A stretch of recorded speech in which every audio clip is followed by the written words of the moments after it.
The phone buzzes against the folder of quarterly obligation reports before I can silence it, and General Whitfield's voice trails off mid-sentence about fiscal year close-out numbers. Do not disturb doesn't care about protocol. I glance down.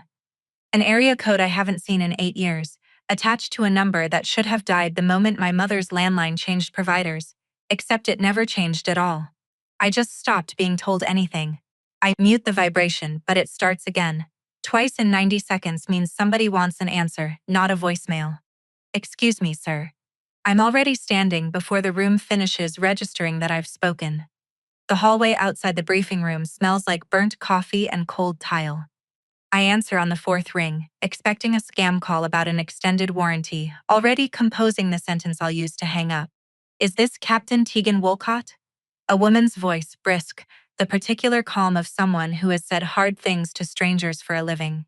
This is Denise. I'm a charge nurse at Cedarview Regional.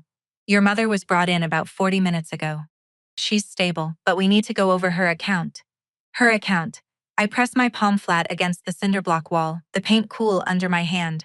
I'm sorry, I don't. Is she conscious? What happened? She had a fall at home, minor fracture, nothing life-threatening. But I'm looking at her file right now, and I want to make sure I'm talking to the right person before I say anything else. You're listed as the responsible party on this account. Didn't you know that? The question sits in my chest like a dropped ration crate. 6 colleagues are on the other side of that door, discussing quarterly obligations, and I'm standing in a hallway being told, by a stranger 300 miles away, information about my own mother that should have come from my own family 8 years ago. I didn't know, I say, and it's the truest sentence I've spoken about my family since I left. But I'm not surprised I'm the one paying. Denise doesn't ask what I mean by that. She reads me a balance. A small one this time, $340 after insurance, standard for an ER visit and a same-day discharge. And I tell her the automatic allotment from my pay is still active, still routing straight from Fort Rutherford's disbursing office to whatever billing address the hospital has on file. The way it's been routing every month for 8 years without interruption, without complaint, without a single soul in my family ever once saying my name out loud in connection with it. You've been paying for a while, Denise says. Not quite a question. 8 years, I say. Since I left for my first duty station. There's a pause on her end, the kind that means she's reading something on a screen she wasn't expecting to read. There's a lot of history on this account. If you don't mind me saying, most families, the billing contact and the emergency contact are different people. Yours has been the same name this whole time, just you. I don't tell her that for 8 years the story my family told anyone who'd listen was that I walked away. That my brother Corbin built a version of our family where I disappeared into my uniform and never looked back, where he alone stayed behind, to be the good son, the one who held things together while his sister chased rank insignia 3 states over. I don't tell Denise that the last time I tried to explain myself to my mother, she told me some things don't need explaining, they need showing up for, and then hung up before I could say I'd shown up in the only way anyone had let me. What I do instead is close my eyes, right there against the cinder block, and think about the letters, 16 of them, mailed roughly every 6 months since my first deployment orders came through, each one with a photograph or a keepsake enclosed, something small enough to fit in an envelope, and heavy enough to mean something. My commissioning photo, a pressed dogwood blossom from the one spring I got leave in April, a laminated copy of my promotion orders the day I made captain. 16 letters my mother has apparently never once mentioned receiving, in 8 years of phone calls where she told me, gently and then not so gently, that I never write. Ma'am? Denise says. You still there? I'm here, I say. I'll be there myself in about 6 hours. I hang up and stand in that hallway a long moment, my hands still flat against the wall, because I have just learned that my mother's hospital knows more about who I am than my mother does, and I don't yet understand why. That's the part that scares me. Not the fall, not the fracture, but the 8 years of silence I've been mistaking for peace. 6 colleagues are waiting for me back in that briefing room. One of them, if I told her right now, would ask the obvious question. If you've been sending it, why didn't anyone see it? I don't have an answer yet, but I will. Here's the question I keep turning over on the drive back to my quarters to pack a bag. If the people who raised you had spent 8 years telling everyone you'd walked out on them, while you were the only one who never stopped showing up. Would you still keep quiet about the truth? Comment any if you'd stay quiet. Comment N if you'd make them hear it. I'll tell you the truth by the end. The version of my life that my family accepted 8 years ago goes like this. Tegan chose the army over her mother. Tegan got quiet, and then she got gone, and by the time anyone thought to ask why, she'd stopped answering. It's a tidy story. It has a beginning, an ending, and exactly one person to blame. And for 8 years I let it stand because every time I tried to correct it, I ran into a wall built out of my own family's certainty. I remember the specific shape of that wall. My mother's voice on a landline that grew staticky every winter, telling me she'd tried calling twice that month and gotten nothing. Me, standing outside a supply depot at 11 at night local time, checking my call log and finding no missed calls from her number at all. Not once, not that month, not the 6 before it. I told her that.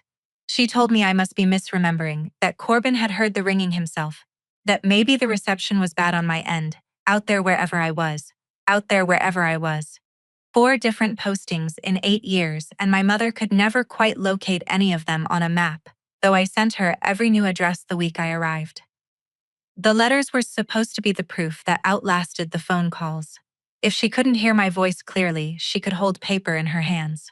So I wrote them.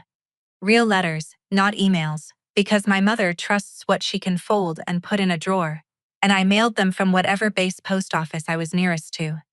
16 times over 8 years, roughly every 6 months, sometimes closer together when something happened worth telling her about in ink instead of static.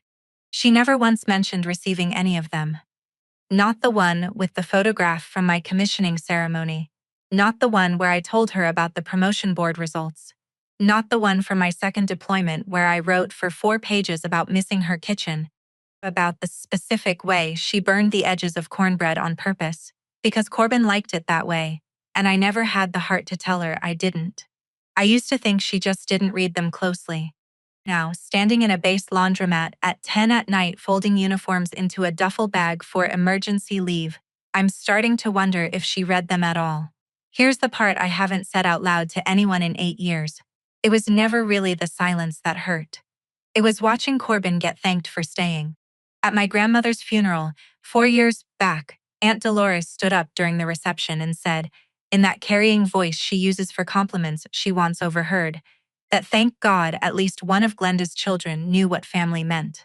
I was standing 11 feet away in my dress uniform, having just used 2 weeks of leave and a red-eye flight to be there, and not one person in that room turned to look at me. I called my company commander that night from the airport, and I told him I needed to extend my leave by 2 days for a family matter, and when he asked what kind, I said, personal, sir, and left it there. That's the pattern I've kept for 8 years.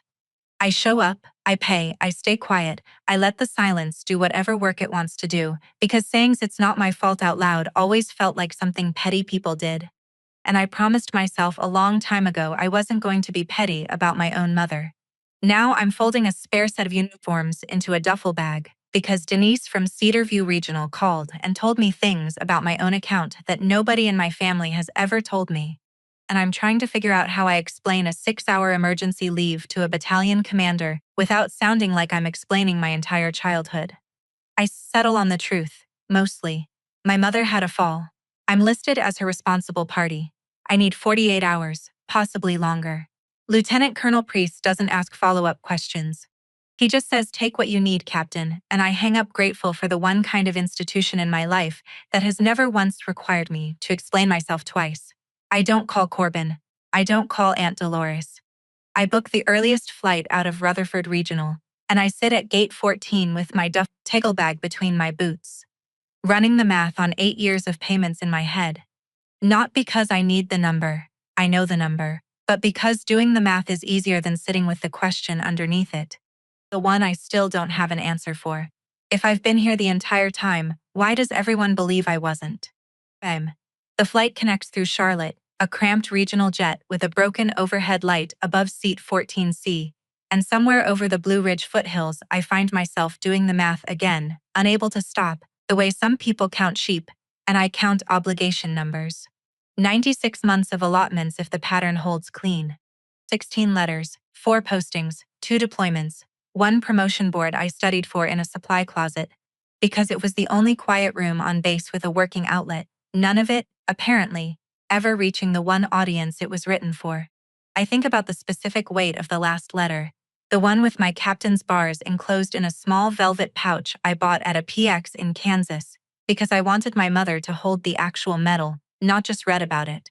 I remember standing at the post office counter, paying $9.65 for priority shipping because I wanted it to arrive fast, wanted her to know within days instead of weeks. I remember imagining her opening it at the kitchen table, the way she used to open birthday cards when I was a kid, slow and careful, saving the envelope. I have no idea, sitting in seat 14C somewhere over Virginia, that the envelope never made it past a P.O. box 20 minutes from the house I grew up in. I only know that somewhere, in the last 8 years, the story of who I am to this family got written by someone else, and I'm flying home to read it for the first time. The house on Larkspur Lane looks smaller than I remember. The way houses do when you've spent 8 years standing next to buildings built to survive artillery. The porch light is on, even though it's 2 in the afternoon, and there's a wreath on the door that says, "Welcome" in faded burlap letters, left over from some holiday nobody's bothered to take down. Corbin answers before I knock, which means he was watching for a rental car through the front window, which means someone told him I was coming before I got the chance to tell him myself. "You made good time," he says, like I've arrived for a scheduled visit instead of racing here on 6 hours' notice from a hospital. He's heavier than the last time I saw him, softer around the jaw, wearing a golf polo with a country club logo I don't recognize, and he hugs me the way men hug when they want witnesses to see it happen. One arm, a firm pat on the back, released before it becomes anything real. Over his shoulder I can see into the kitchen, where Aunt Dolores is already standing at the counter, arranging a fruit plate like she runs a hospitality desk, instead of just showing up uninvited to watch my mother's crisis unfold. "She's resting," Corbin says. "Doctor gave her something for the pain." "You didn't have to fly all this way, Tegan. I had it handled." I want to ask him handled means, since I'm the one who got a phone call from a stranger reading my name off a billing account, but I don't say that yet. I'm still calibrating the room. Aunt Dolores turns from the fruit plate and looks at me the way you look at weather that might ruin an outdoor event. "Well," she says, "look who it is." "Hi, Aunt Dolores. Your mother's going to be so glad you made the trip." The way she says it made the trip sounds like a school project I turned in 8 years late. Corbin's been an absolute rock through all this. I don't know what Glenda would have done without him living 20 minutes away all this time. I nod because there's nothing productive in correcting the record with a fruit knife in the room, and I follow Corbin down the hallway to my mother's bedroom, past a wall of framed photographs that used to include me and now mostly doesn't. Corbin's wedding, Corbin and Priscilla at some lake house, Corbin's promotion to regional manager at the supply company he's worked for since community college. I count 4 photographs of myself along that entire hallway, and 3 of them are from before I turned 18. My mother is propped up in bed with a soft cast on her left wrist and a bruise blooming purple along her temple, and when I step into the doorway she looks at me the way you look at someone you're bracing for an argument with. "Tegan." She says my name like it costs her something. "You didn't need to come. The hospital called me, Mom. I'm your responsible party." Something flickers across her face. Not softness, not yet. Something closer to confusion, like I've said a phrase she doesn't recognize in a language she used to speak. "Well," she says finally, "you're here now. Corbin's been handling everything. You should let him fill you in so you're not underfoot." Underfoot, 6 hours of leave, a red-eye connection, a rental car driven 80 miles over the speed limit through rural Ohio before dawn, and I've arrived home to be told I'm underfoot in my own mother's sick room. I sit anyway, in the chair by the window that nobody's occupied since I got here, and I let her talk about the fall. She was reaching for a casserole dish on the top shelf, lost her balance. Corbin found her 20 minutes later when he stopped by to drop off her prescription refill. I listened to the whole story without once hearing my own name mentioned as anything other than an afterthought. The daughter who showed up after the fact. The daughter who wasn't there. When Corbin steps out to take a call, my mother watches him go and then looks back at me. And for just a second, something almost tender crosses her face, quickly buried under the guardedness that's become her default setting with me. "I know it's hard for you," she says. seeing how close your brother and I have gotten. I don't blame you for the distance, Tegan. The army was your choice. I just wish you'd made a different one. I opened my mouth to tell her about the allotment, about Denise's voice on the phone, about 8 years of automatic payments routed straight from my paycheck to this hospital's billing department. And then Aunt Dolores appears in the doorway with a plate of cut cantaloupe, announcing that Glenda needs her rest. And the moment closes before I can open it. In the kitchen, Aunt Dolores has moved on from the fruit plate to interrogating me about my career, the way she does every time I see her, questions that sound like curiosity but function like scorekeeping. How long until you make major? She asks. And when I tell her it could be another year or two, she makes a small sound, half sympathy, half something less generous, and says, well, Corbin made regional manager in half that time. Funny how that works out. I don't point out that regional manager of a supply company and major in the United States Army aren't measured on the same scale. I've learned, over 8 years of these conversations, that pointing it out never lands the way I mean it to. It just gets filed under Tegan being difficult. Another data point in the story everyone's already agreed on. How long can you stay? She asks instead, pouring herself a glass of the sweet tea that's always in this refrigerator, that's been in this refrigerator since I was a child, made from the same recipe, tasting exactly the same. One of the only things in this house that hasn't rearranged itself around my absence. As long as Mom needs me, I say. I've got leave through the week, and I can extend if it comes to that. Corbin's already cleared his schedule for the month. Dolores says, like it's a competition I've already lost simply by not thinking to mention my own logistics first. He's very organized about these things. I step back out into the hallway, past the photographs, past the wreath that says welcome, and I understand for the first time exactly how thoroughly this house has been arranged without me in it, one framed memory at a time. Dinner happens at 6:30, at Corbin's insistence, in my mother's dining room. Because, he explains while carrying in a casserole dish from his own car, she shouldn't have to cook for company on top of everything else. Never mind that I'm not company, I'm her daughter. A distinction that seems to blur more the longer I stand in this house. Priscilla arrives separately, in scrubs from a shift at the pediatric clinic where she works front desk, and she gives me a hug that lasts half a second longer than Corbin's did, her eyes flicking toward him before she pulls back, like she's checking whether the hug itself needs permission. We sit, my mother at the head of the table, despite the slings, Corbin to her right, Dolores across from him, Priscilla and me on the far end. A seating arrangement that feels less like family dinner and more like a tribunal I wasn't warned about. Corbin tells the story of the last 8 years, like he's narrating a documentary about himself. How he took the job at the supply company specifically because it kept him close to home. How he's the one who drives Mom to every appointment, manages her prescriptions, keeps her checkbook balanced since Dad passed. How? And here his voice takes on the particular warmth of a man delivering a line he's rehearsed. Family isn't about where you end up. It's about who's still standing there when the lights go out. Aunt Dolores makes a small approving sound over her wine glass. My mother reaches over and pats Corbin's hand. And Tegan, Corbin says, and turning to me with an expression that might read as gesture to anyone who hasn't spent 31 years learning his particular grammar of condescension, found her own path. The Army's given her a lot. Structure. Discipline. I think it's exactly what she needed. What she needed. Like I was a problem requiring a solution, and the Army solved me, and now I'm a finished project he can gesture toward at dinner parties.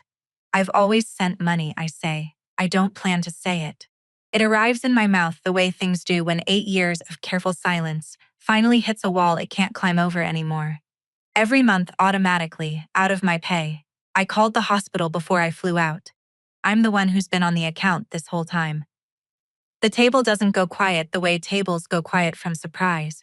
It goes quiet the specific way rooms go quiet when everyone already knows the thing being said and is deciding, in real time, whether to admit it. My mother's fork stops halfway to her mouth. Corbin's expression doesn't move at all, which is somehow worse than if it had. Priscilla stares very hard at the casserole dish.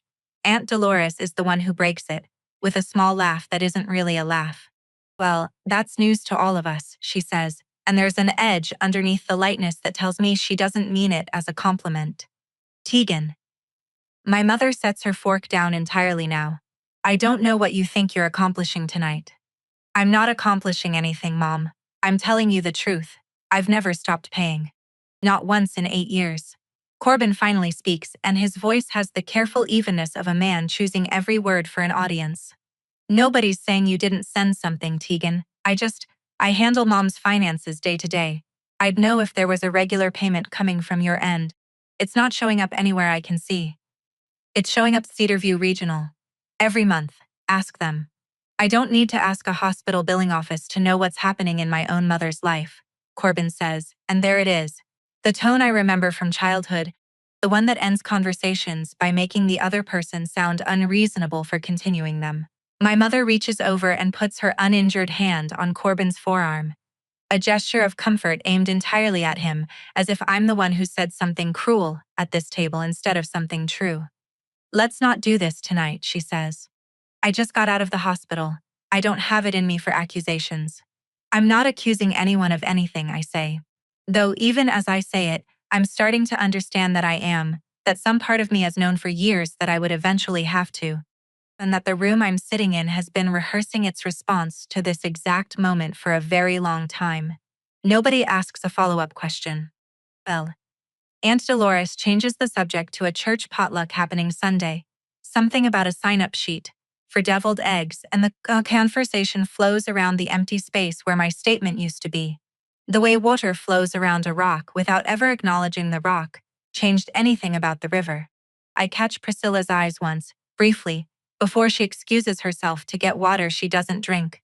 And there's something in her expression I can't quite name yet. Not disbelief, not exactly agreement either. Something closer to a woman recalculating a math problem she thought she'd already solved. I file it away. Folds.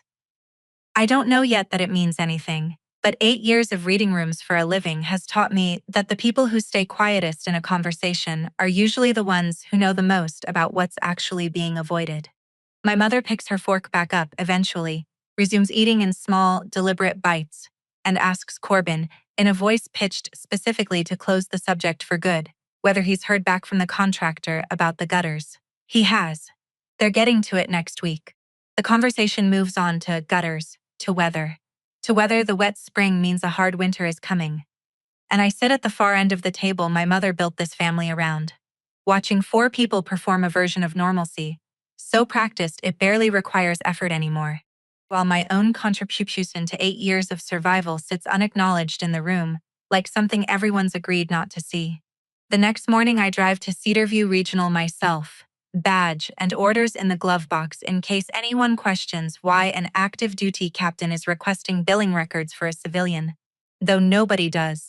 The woman at the records desk, not Denise this time but a younger clerk named Marisol, pulls up my mother's account without hesitation once I confirm my identity and my standing as the listed responsible party. I can print you the last 12 months, she says. Anything older than that, I'll need to route through medical records, might take a few days. 12 months is a start, I say, and she hands me a stack of paper 11 pages thick, itemized billing history stretching back to last July, every line showing the same routing information, an automatic allotment, my name attached to every transaction, my Fort Rutherford disbursing office listed as the origin point. I take the pages back to the house, thinking, foolishly, that paper will do what words at the dinner table couldn't. I find Corbin in the kitchen making coffee, still in yesterday's polo, and I set the pages on the counter between us. I want to understand the rest of it, I say. 12 months, right here, all under my name. I want to see further back. I want to understand what's been happening with her care, her other bills, anything I might not know about. Corbin glances at the pages without picking them up. I handle all of that, Tegan. Her Medicare supplement, the pharmacy, the physical therapy copays, it's all filed. I've got a whole system. I'd like to see the system. It's not really something I keep printed out for guests. There's a small, tight smile on his face when he says guests, and I understand it's meant to land exactly the way it lands. Look, I appreciate that you want to help. I do. But I've been doing this for 8 years without a spreadsheet from you, and it's worked out fine. Mom's cared for. That's what matters. That's not an answer. It's the only one I've got. He picks up his coffee and walks toward the back door, done with the conversation, the way he's always been done with conversations that don't go his way by simply leaving the room where they're happening. I find my mother in the living room, in her recliner, working a crossword one-handed with her casted wrist propped on a pillow. I sit on the ottoman across from her and try again, softer this time, because I'm starting to understand that softer might be the only register that gets through. Mom, I just want to understand what's been paid and by who, so I can make sure you're covered going forward. That's all this is. She sets the crossword down slowly, and when she looks at me, there's something tired underneath the guardedness, something that might, in another version of this conversation, have turned into an opening. Tegan, she says, I just got home from the hospital. I don't want this visit to be about paperwork. I want it to be about you being here. It can be both. Corbin's handled my finances for years. If you start asking questions like this, it's going to feel like you're accusing him of something, and I won't have that in this house. Not after everything he's done for me. I'm not accusing him of anything. I'm asking to see records that have my own name on them. Then ask him, she says, picking the crossword back up, a clear dismissal. I trust him. I have to. He's the one who's here. The sentence lands exactly where she means it to. He's the one who's here.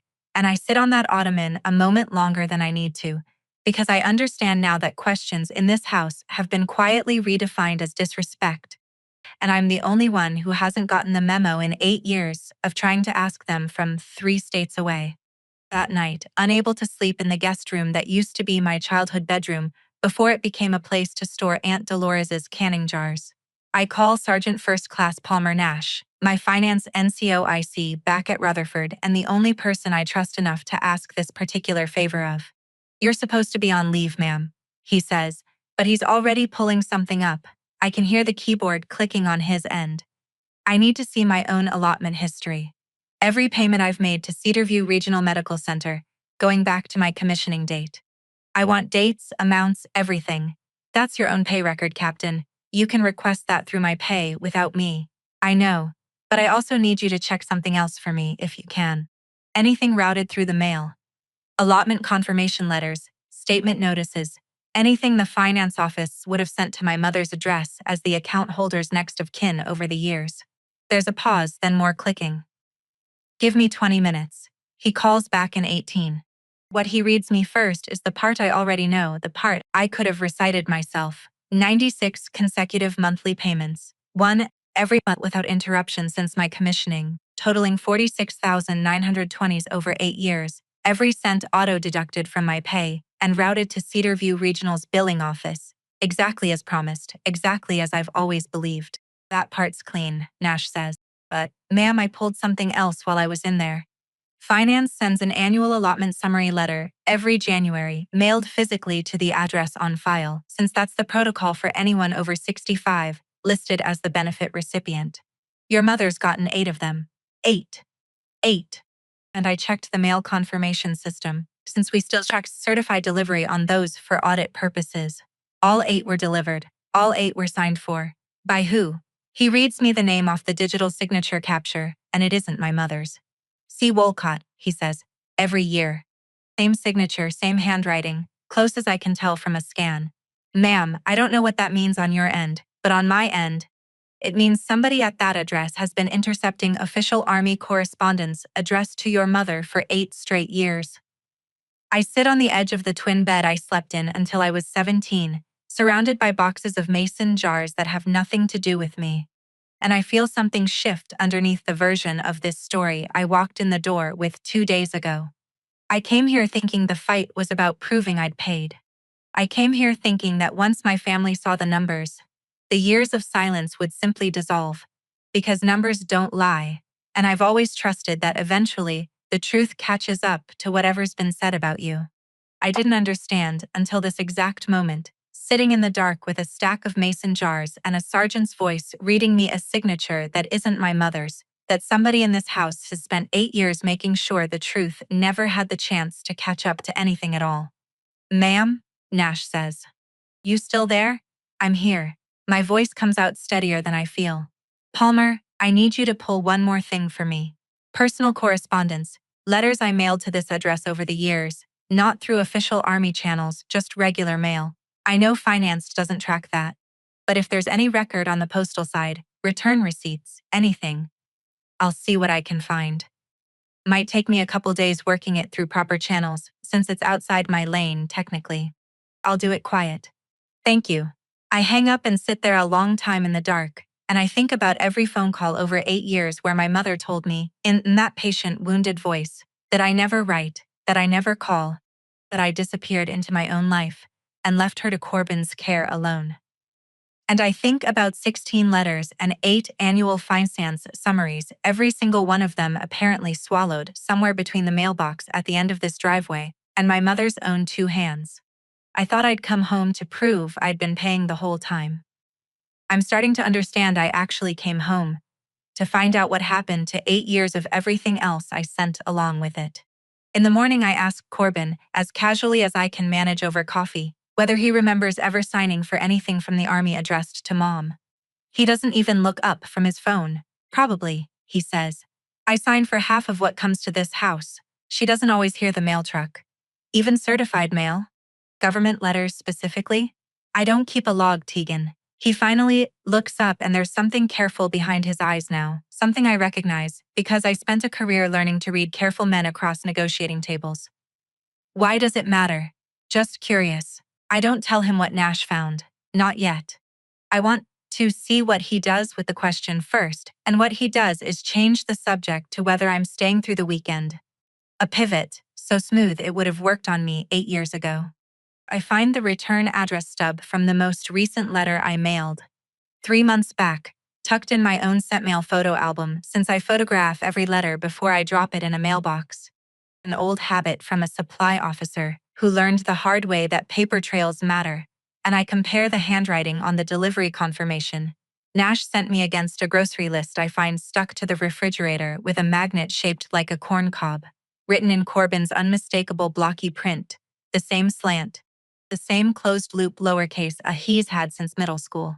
It's him.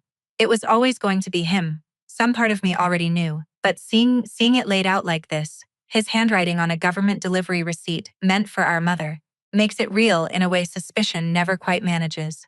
I wait until Corbin leaves for a supply run to the pharmacy, and I sit down next to my mother's recliner and I ask her directly, gently, the question I should have asked 8 years ago instead of accepting her version of events. Mom, did you ever get any letters from me? Real letters. In the mail. Not calls. Letters. She looks at me the way you look at someone repeating themselves. Tegan, we've talked about this. You never wrote. I did. 60 times over 8 years. I have photographs of everyone before I mailed them. Do you remember getting any of them? Even one? Something in her face starts to shift, slow as a tide going out, confusion working its way through the certainty she's carried for 8 years like a well-worn coat. I don't. No. There were never any letters, Tegan. If there had been, I'd have kept them. I keep everything you've ever sent me. What little there's been. What about the Army finance letters? The ones that come every January about my pay allotment? I've never seen those, either. Her voice cracks slightly on either, the first real fracture I've heard in her composure since I arrived. And for a moment I see something underneath the guardedness. Not doubt about me yet, not quite, but the beginning of doubt about the story she's been standing on. What letters, Tegan? She says again, quieter this time, and there's real fear in it now. The fear of a woman starting to understand that the ground she's been standing on for 8 years might not be as solid as she believed. There were never any letters. I would have known. Somebody would have told me. I don't say his name yet. I'm not ready to, and I don't think she is either. But I sit with her a long moment in the quiet living room, past the recliner and the half-finished crossword. And I understand that whatever happens next in this house, my mother has just, for the first time in 8 years, allowed herself to wonder whether the person she trusted most has been lying to her the entire time. I stay through the weekend, officially to help with my mother's recovery, unofficially because Nash calls back Sunday evening with something that changes the shape of everything again. I found the return to sender records, he says. 14 of your 16 letters got rerouted, ma'am. Not lost, not misdelivered, rerouted, through a change of address hold filed at the local post office 8 years ago, redirecting anything addressed to your mother's name specifically to a P.O. box registered under Corbin Wolcott. 2 letters slipped through before the hold was renewed 1 year. Which is probably why your mother has a vague memory of hearing from you occasionally instead of never. I sit with that for a moment. In the driveway of the house I grew up in, engine off, hands still on the wheel of my rental car. 8 years of letters, systematically rerouted to a mailbox my brother controls, while my mother was told and apparently believed that I simply stopped writing. There's something else, Nash says, and his voice has the particular flatness of a man about to deliver news he wishes he wasn't the one delivering. This is outside my lane completely, but I've got a buddy at the VA benefits office who does some cross-training with Social Security disability cases for military families. I asked him, off the record, to check something for me. Your mother receives an SSDI payment, correct? Disability, not retirement. She's had a bad hip and a heart condition since before Dad died. She's been on disability payments for about 6 years, right? And when someone's designated a representative payee for a disability recipient, which happens when the agency decides the recipient needs help managing funds, that payee is legally required to spend the money on the recipient's needs and keep records for review. Your brother's listed as your mother's representative payee. Has been for 6 years. Okay. The monthly benefit is $1,940. My buddy pulled the last 2 years of the payee accounting reports, which are technically public record if you're an interested family member and you file the right request, which I did on your behalf. Hope that's all right. Ma'am. The accounting shows regular withdrawals well above what a woman living alone in a paid-off house with Medicare coverage should need. We're talking $300–400 a month, sometimes more, categorized as household and personal expenses, with no itemization required under the reporting threshold. I do the math without meaning to, the way finance officers can't help doing math. 24 months, conservatively $350 a month unaccounted for, comes to $8,400 that's supposed to be my mother's and isn't obviously anywhere near her. There's a pattern in the timing too, Nash adds. The withdrawals spike in months that line up. I checked this against public business filings, which took me down a rabbit hole I probably shouldn't have gone down on a Sunday. With loan payments on a small business your brother opened 4 years ago. A hardware supply franchise, Wolcott and Sons Supply. It closed last year. Filed for a small business bankruptcy 11 months ago. I close my eyes and lean my head back against the headrest, and somewhere in the house behind me, through the kitchen window, I can hear Corbin's laugh, easy and unbothered, telling my mother some story about work that has nothing to do with any of this. He funded a business that failed, I say, using our mother's disability payments. That's what the pattern suggests, ma'am. I want to be careful here. I'm not an investigator, and payee spending gets some legal latitude for household costs. But the scale and the timing against his business debts, that's not nothing. That's the kind of thing an actual elder abuse attorney needs to look at, not a finance NCO doing favors on a Sunday night. I thank him, more than once, and I sit in that driveway a long time after we hang up, looking at the house where I grew up, at the wreath that still says welcome, thinking about the story my family has told about me for 8 years, that I chose my career over my mother, that I disappeared, that I left him to carry everything alone, and understanding, with a clarity that feels less like anger and more like grief, that the version of Corbin everyone in this town has spent 8 years thanking might never have existed at all.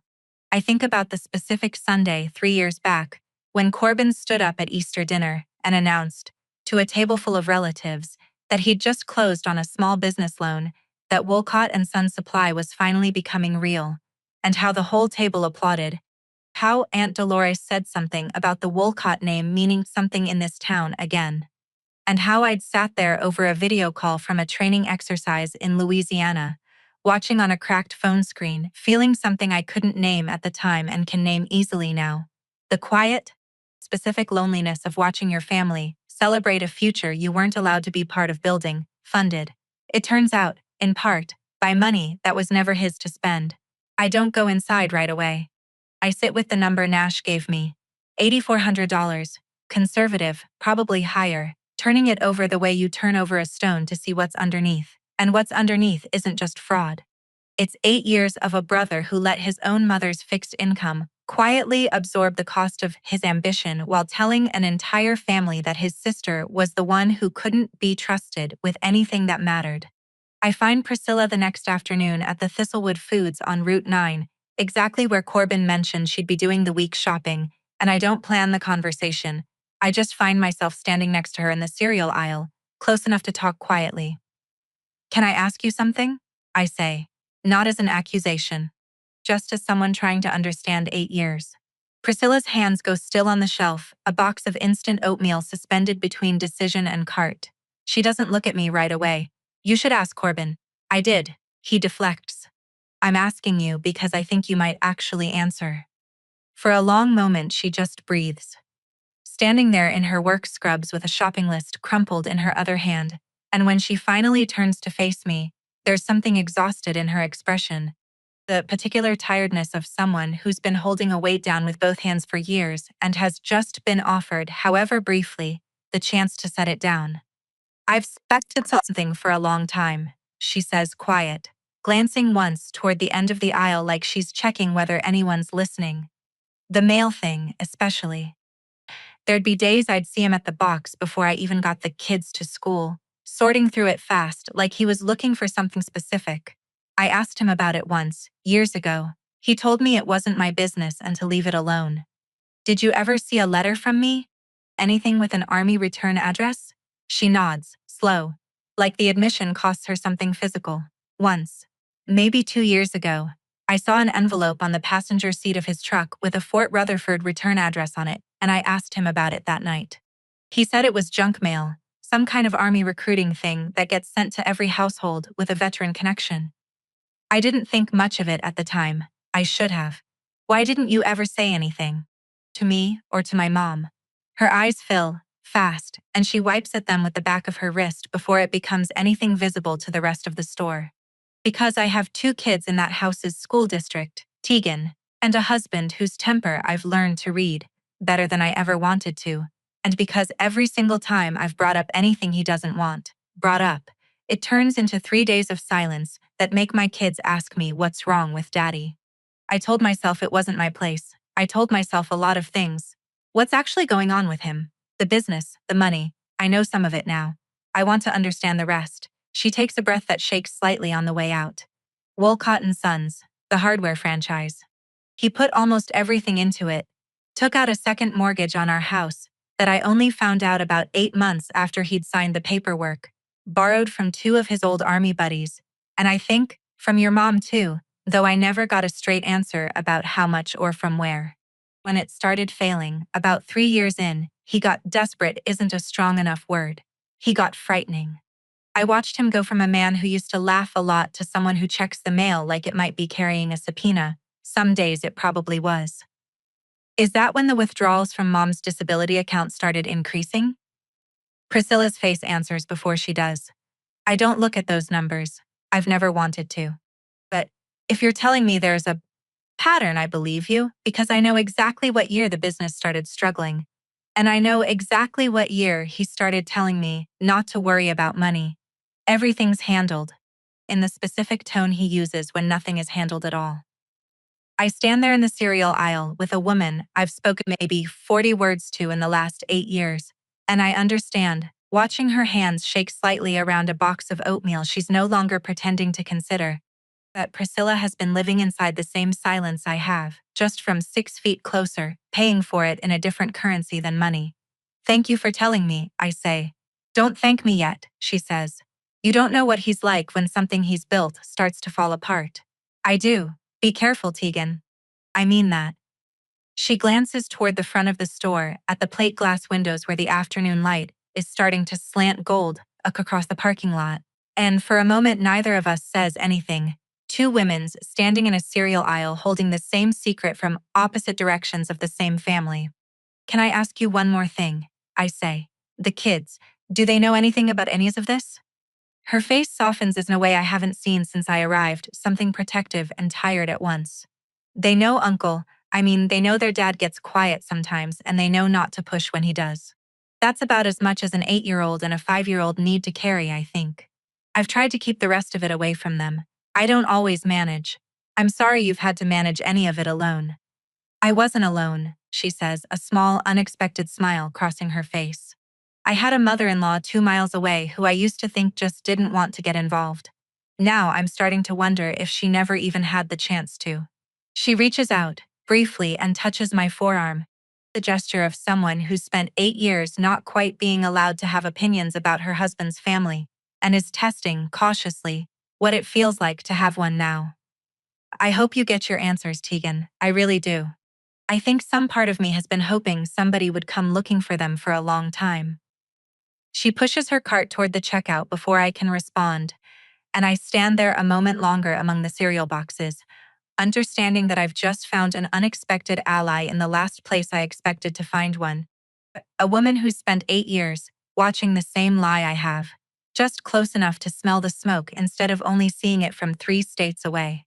Word travels fast in a town the size of Thistlewood, and by Sunday morning, standing in the fellowship hall of First Congregational after service with a paper cup of church coffee I don't actually want, Aunt Dolores finds me between the folding tables of banana bread and a poster advertising the youth group's car wash. I hear you've been stirring up trouble, she says, no preamble, arms crossed over her cardigan. Priscilla called me in tears yesterday. Corbin's beside himself. What exactly are you trying to accomplish here, Tegan, coming into this family after 8 years and throwing accusations around? I'm not throwing accusations, Aunt Dolores. I'm asking questions with actual documentation behind them. Documentation. She says the word like it's something distasteful she's found on the bottom of her shoe. Your brother has driven your mother to every single appointment for 6 years. He's the one who sat with her through your father's funeral arrangements while you were off at some training exercise. He's the one this whole town has watched hold this family together, and you fly in from wherever it is you've been and decide, what, that he's been stealing from her. Around us, the fellowship hall has that particular hush of people pretending not to listen while listening intently, a skill small towns cultivate the way other places cultivate crops. I haven't decided anything, I say, keeping my voice level, the way I've learned to keep it level in rooms far more hostile than this one. I'm asking a simple question, Aunt Dolores, and I'd like an honest answer if you're willing to give me one. Have you ever actually seen a bill? A bank statement? Anything beyond what Corbin's told you, in 8 years of standing at family gatherings praising him for carrying this family alone? The question lands harder than I expect it to, harder than I meant it to, maybe, and I watch something flicker across Dolores's face. Not guilt, not yet, but the first crack of genuine uncertainty I've seen from her in this entire visit. I don't need to see a bank statement to know my nephew's character, she says, but there's less conviction in it than there was 30 seconds ago. I'm not asking you to doubt his character. I'm asking whether you've ever seen actual proof of anything you've spent 8 years repeating as fact. Because I have proof, Aunt Dolores. I have 8 years of my own payment records showing I never stopped supporting Mom. I have documentation that my letters were rerouted to a P.O. box he controls. I have a disability payee accounting report with withdrawals that don't match Mom's expenses, lining up almost exactly with a business loan he's behind on. I'm not telling you what to believe. I'm telling you what I can prove, and I'm asking if you can prove any of what you've believed instead. Dolores doesn't answer right away. She looks past me, toward the coffee urn, toward the poster about the car wash, toward anything that isn't my face. And when she finally speaks again, her voice has lost most of its certainty, replaced by something smaller and more careful. He wouldn't do that, she says, but it comes out sounding less like a statement and more like a question she's asking herself for the first time. I hope you're right, I say, and I mean it, more than she probably believes I do. I'd rather be wrong about all of this than right. But I'd like you to ask yourself, before the next time you thank him in front of a room full of people, whether you're praising something you've actually seen or something you've just always assumed was true because nobody ever made you look closer. I leave her standing by the banana bread, coffee cup untouched, doubt sitting on her face for the first time in 8 years, and I understand that whatever happens next, the story this family has told about itself has just started, quietly and irreversibly, to come apart at it seems. I'm 3 days from flying back to Fort Rutherford. My emergency leave stretched about as far as Lieutenant Colonel Priest's patience will reasonably allow. when my mother collapses in the kitchen at 6:52 in the evening, halfway through pouring herself a glass of water, her legs simply giving out beneath her the way Corbin describes it later. Though I'm the one who actually catches most of her fall, cushioning her head against the linoleum with my forearm a half second before it would have struck the cabinet edge. The ambulance takes 11 minutes to arrive, the longest 11 minutes I've experienced in longer than I can remember, and I ride with her to Cedarview Regional while Corbin follows in his truck, white-knuckled at the wheel, Priscilla in the passenger seat with her phone already out, calling Aunt Dolores. In the ER, everything moves the way emergency medicine moves, fast and procedural and mercifully impersonal, until Dr. Simone Radcliffe pulls up my mother's chart on the admissions terminal to confirm insurance coverage before ordering the cardiac workup her symptoms suggest. Chest tightness, shortness of breath, a kind of episode that at 71 years old with a known heart condition, nobody takes chances with. I'm standing at the edge of the curtained bay with Corbin, Priscilla, and Aunt Dolores, who arrived 9 minutes after we did and hasn't stopped wringing her hands since when Dr. Radcliffe glances up from the terminal, still half focused on the chart, and says the sentence that ends 8 years of one story and begins, right there in a fluorescent lit ER bay, an entirely different one. I want to confirm something before we proceed. Tegan Wolcott has been the primary payer of record on this account since March of 2018. Is she the patient's healthcare proxy as well? Or do we need separate documentation for that? She says, the way you say something you assume is common knowledge to the people standing in front of you. The way you'd confirm an address or a birth date, not realizing, until she looks up and sees 4 faces frozen in 4 entirely different expressions, that she has just detonated something none of us are prepared for. My mother, lying on the gurney with an oxygen line under her nose, turns her head slightly toward Corbin, and I watch her face move through something I've never seen on it before. Not confusion this time, not doubt, but a dawning, devastating certainty. The look of a woman finally seeing, all at once, 8 years she can never get back. Corbin's face does something too, something that starts as denial and collapses in real time, into the particular stillness of a man who has just watched his entire architecture come down around him in front of the one person whose good opinion he's spent 8 years building it for. That can't be right, he says, but his voice doesn't have any weight behind it anymore. There's some kind of billing error. I've been handling. I'm just reading what's on the account, Dr. Radcliffe says, glancing between us now with the careful neutrality of someone who's realized, a beat too late, that she's walked into the middle of something. Since March 2018. 96 payments. But it's all right here. 986, my mother repeats, faint from the gurney, and then she looks at me, really looks at me, for the first time since I walked back into this town 4 days ago. And something in her face breaks open, grief and shame and 8 years of misdirected certainty all arriving at once. Too much for a woman lying on a gurney with an oxygen line to hold at the same time. Tegan, you've been paying this whole time. I never stopped, I say, and my voice comes out steadier than I expected, though my hands I notice are shaking at my sides. I told you that at dinner 3 nights ago. I told Corbin. I've been telling everyone in this family for 8 years, in every letter I sent that never made it here. Aunt Dolores has gone very pale by the fruit-patterned curtain, her hands finally still. Priscilla is looking at Corbin with an expression I can't fully read. Not surprise, not entirely, but something that looks like relief mixed with dread. The particular feeling of watching a thing you've suspected for years finally become undeniable to everyone else in the room. Corbin, my mother says, and his name comes out of her differently now, stripped of 8 years of automatic trust. What did you do? He doesn't answer. He stands there in the fluorescent light of the ER bay, in front of his wife, his aunt, his sister, and his mother on a gurney with a heart monitor beeping steadily behind her. And for the first time in 8 years, he has absolutely nothing to say. Because the story he built this entire family around has just collapsed in front of the one audience it was never supposed to face. A stranger with no stake in any version of it, reading a simple, uncomplicated truth off a screen. Dr. Radcliffe, to her credit, seems to understand within seconds that she's stumbled into something far larger than an insurance verification, and she does what good emergency physicians do when a room turns volatile around a patient who needs calm. She redirects gently but firmly, back to the medical facts at hand. Mrs. Wolcott, I need you to focus on your breathing for me right now. We're going to get you stabilized, and everything else can wait until you're not lying on a gurney. She glances at the rest of us, a clear professional dismissal. Family can step outside the curtain for a few minutes while we run this workup.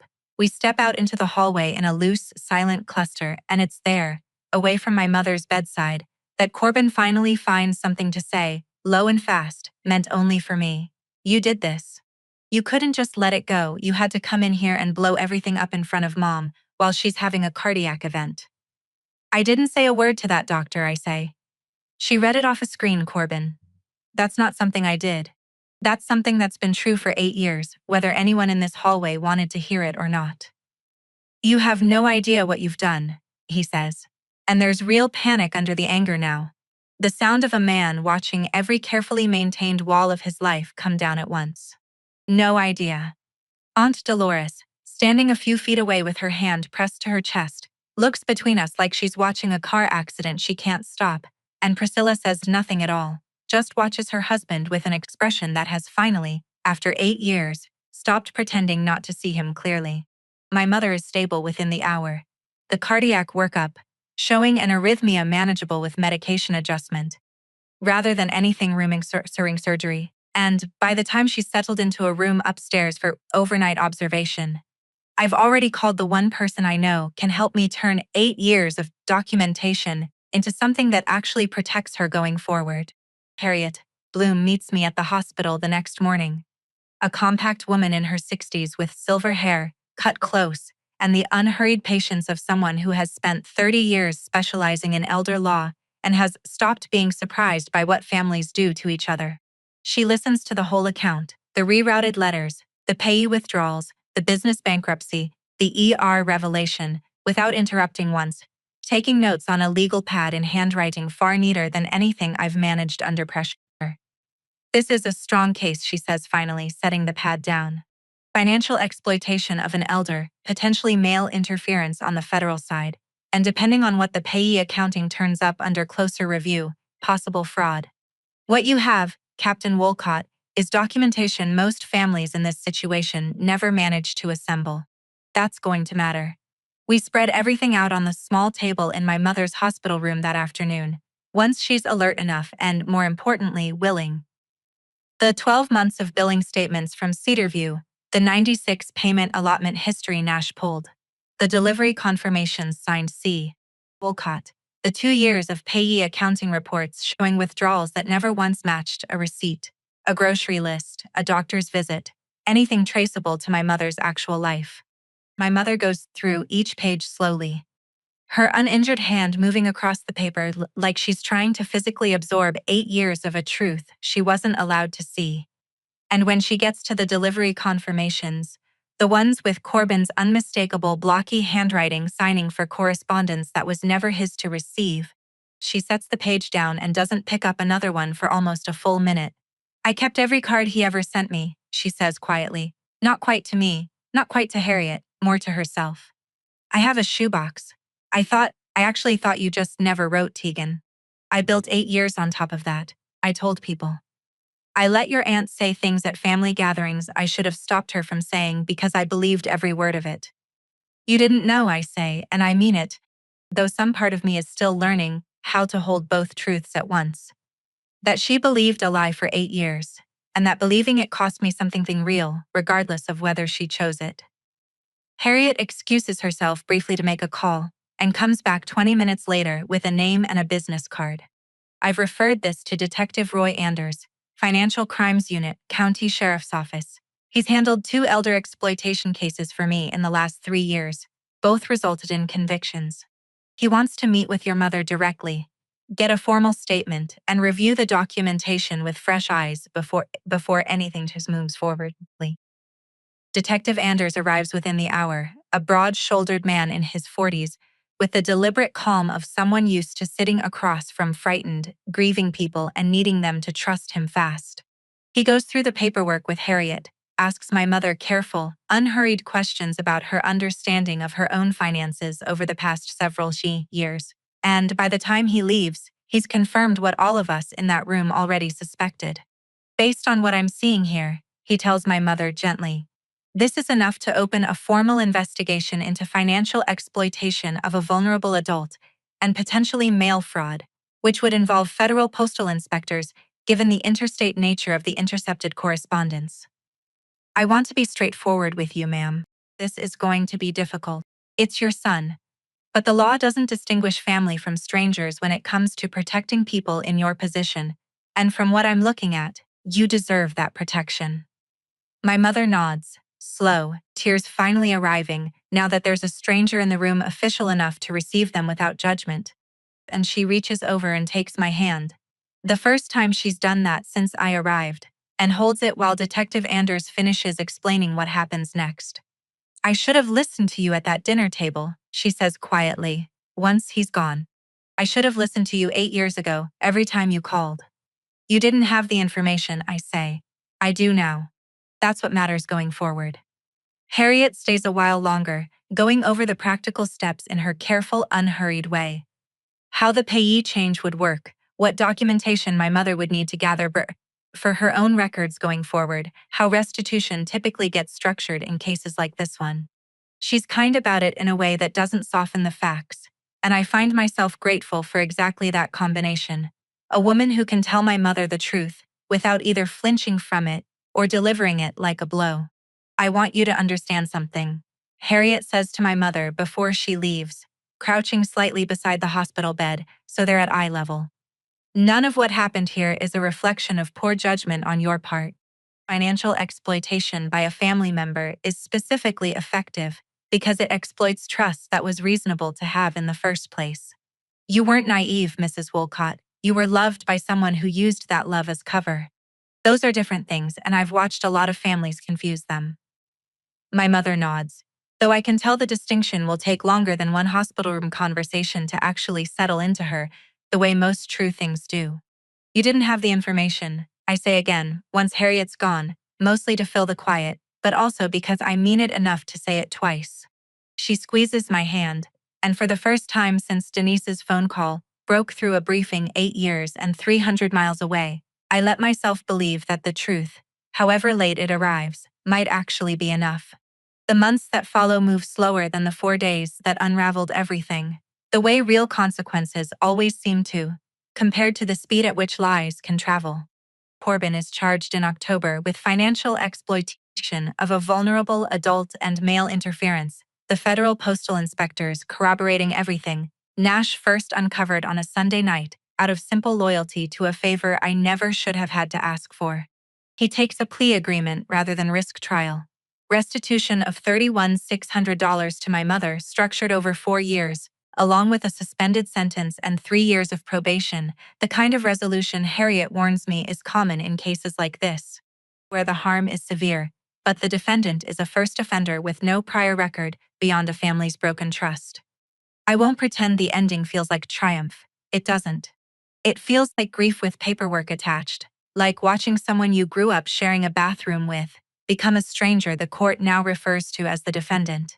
And there are nights, back at Fort Rutherford, when I think about the boy who used to let me win at checkers, when I was 7 and can't reconcile him with the signature on 8 years of stolen mail. A new representative payee is appointed for my mother's disability benefits. A professional fiduciary Harriet's office recommended. Someone with no stake in the family's history, which turns out to be exactly what's needed after everything. Aunt Dolores calls me in November, her voice smaller than I've ever heard it, and apologizes. Not the performative kind she's spent a lifetime perfecting for church functions, but something halting and genuinely uncomfortable.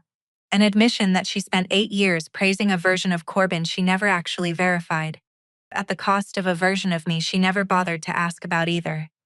I should have asked to see something, she says. Anything. I just believed what was easiest to believe. I know, I tell her, and I mean it without cruelty, because I understand now that easy belief is its own kind of quiet violence, one most people never notice themselves participating in until it's already cost someone else 8 years. My mother doesn't ask Corbin to go to prison. When Detective Anders explains the plea agreement to her, she cries, but not, I think, out of anger. out of something closer to exhaustion. A woman who has spent this entire year learning that grief and forgiveness can occupy the same body without canceling each other out. What she does instead, the week before I'm due to fly flag for good, is asking me to stay a few extra days, not because she needs help, not out of guilt for 8 years of misplaced loyalty, but because, she tells me, sitting across from me at the same kitchen table where I once sat unacknowledged at dinner, she wants to. It's the first time in 8 years she's asked me to stay for any reason other than obligation. On my last evening, she brings out the shoebox. The one she mentioned in the hospital room, the one where she's kept every card, every note, every small thing anyone in this family has ever sent her worth keeping. And inside it, beneath 8 years of birthday cards from Corbin and Priscilla's kids, we find them. 14 of my 16 letters, still sealed, forwarded eventually from Corbin's P.O. box, back to the house sometime after his arrest, when the postal inspectors closed out the redirect and returned everything to its rightful address. Everything my mother was owed and never received, sitting in a cardboard box in her closet for weeks before either of us thought to look. We opened them together at the kitchen table. In order, oldest first. The one with my commissioning photograph. The pressed dogwood blossom from the one April I got leave. 4 pages about missing her kitchen. And the specific way she burns cornbread on purpose. My promotion orders the day I made captain. And my mother reads each one slowly, sometimes twice. Sometimes with her hand pressed flat against the page like she's trying to feel 8 years passing back through the paper itself. You were never gone, she says finally, closing the last envelope, looking at me across a table it took 8 years and a stranger's careless honesty to bring us both back to. I just wasn't looking in the right place. I think about that a long time on the flight back to Rutherford, the way I've thought about most things this year. Not with the anger I expected to carry out of this, but with something quieter, harder to name. I spent 8 years believing that if I just kept sending what I could, eventually the truth would find its own way home, the way water finds its way downhill, no matter how many obstacles get built in its path. I was almost right. It just needed a stranger in an ER bay, reading a name off a screen with no idea what she was about to unravel, to clear the last obstacle standing in the way.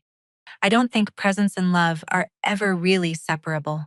The way this family once tried to convince itself they were. Showing up matters, staying close to her ears matters, and I don't say any say of this to excuse the 8 years I spent 3 states away while my mother grew older without me in the room. But I've learned this year that showing up isn't the only proof 2 people ever get of each other. Sometimes it's a letter mailed 16 times and received only twice. Sometimes it's an allotment that never once missed a month, quietly doing its work in the dark while an entire town thanked the wrong person for it. The truth doesn't always announce itself on schedule, but it waits, patient as paper in a shoebox, for the moment somebody finally thinks to open the lid. I call my mother most Sundays now, a real call, the kind where neither of us is performing for anyone's standing nearby. And last week she told me she'd started keeping the 14 letters on her nightstand instead of back in the shoebox, so she can reread one whenever she wants, in whatever order she wants. No longer bound to the order 8 years tried to force on her. She told me she read the one about the cornbread 3 times. She told me, quiet, almost embarrassed, that she'd never known I didn't actually like it burnt. I didn't tell her it never mattered. I told her I'd teach her my way sometime, next time I'm home, and she laughed for the first time since any of this started. A real laugh, unguarded, the kind I hadn't heard from her in 8 years and had almost forgotten the sound of. That's the part nobody warns you about, when you finally get the truth back after years of it being buried under someone else's version of your life. It doesn't arrive all at once, in one clean, cinematic moment, no matter how loudly a stranger in an ER bay might announce it. It arrives slowly, in Sunday phone calls and reread letters, and a mother learning, one small unburnt piece of cornbread at a time, who her daughter actually was the whole time she was gone.